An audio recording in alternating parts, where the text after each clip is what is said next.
Emerald Grove is one of the most important regions in Hytale, not because it's the most dangerous, but because it represents what Orbis is meant to be, a world shaped by life, growth, history, and the scars left behind by what came before. This is Emerald Grove, also known as Zone 1, and this is what we actually know about it. Emerald Grove is named commonly associated with Zone 1 of Orbis. In Hytale, the world is divided into large regions called zones, each with their own terrain rules, biomes, creatures, structures, and underground systems. Zone 1 is designed as a lush, temperate region, featuring forests, plains, lakes, hills, ravines, and caves. Official World Generation previews consistently use Emerald Grove as the visual and conceptual example of how zones function.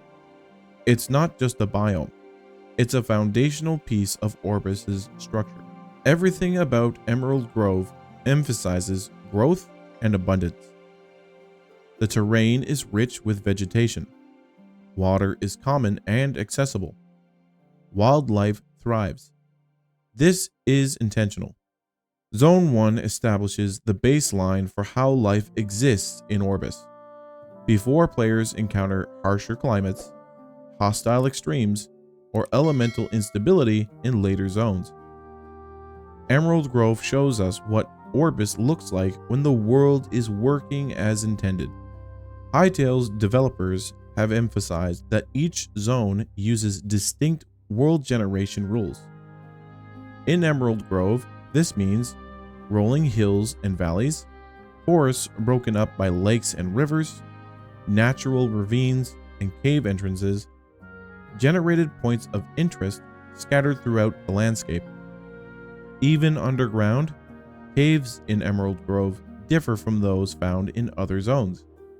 The developers have made it clear that exploration in one zone should feel fundamentally different from exploration in another. And Emerald Grove is the blueprint for that philosophy. The developers have directly showcased wildlife unique to Zone 1. These creatures are part of a distinct ecosystem, not generic mobs reused across the world. One notable example is the fen stalker, a swamp-dwelling creature associated with Zone 1 environment. Emerald Grove isn't just full of life, it's full of intentional life. One of the most iconic inhabitants of the Emerald Grove is the Kweebecs. Kweebecs are friendly, nature-aligned NPCs introduced early in Hytale's development. They are not mindless creatures, they are a society. Developer updates describe Kweebecs as having distinct cultural roles, community structures, and a deep connection to the forests they inhabit. A later update expanded their lore further, introducing tree singers, respected elders, and storytellers who preserve knowledge and tradition. In natural circumstances, older Kweebecs eventually put down roots and become trees themselves, returning to the forest that sustained them. In Emerald Grove, even death feeds life. Despite its peaceful appearance, Emerald Grove is not free from danger. Hostile factions exist in and around Zone 1, including groups such as the Trorps, who have been repeatedly referenced as threats within Orbis. Developer post about Kweebec resilience also references past conflicts, including invasions and large-scale threats that affected multiple regions of the world. This tells us something important. Emerald Grove is not untouched by history. It is a land that endured and grown over what came before. Emerald Grove isn't just the first lush region players encounter. It establishes the core themes of Hytale's world. Life grows, civilizations form, conflicts leave scars, and the land remembers.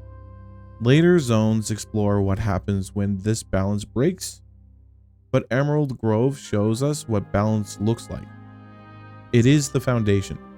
Emerald Grove may look peaceful, but it carries the weight of Orbis's history. And as we move into harsher zones, that contrast will become clearer. Next time, we'll explore how the world changes when survival becomes the focus. If you want more grounded, lore-focused breakdowns of Hytale's world, consider subscribing. I'm Kaiden. Thanks for watching.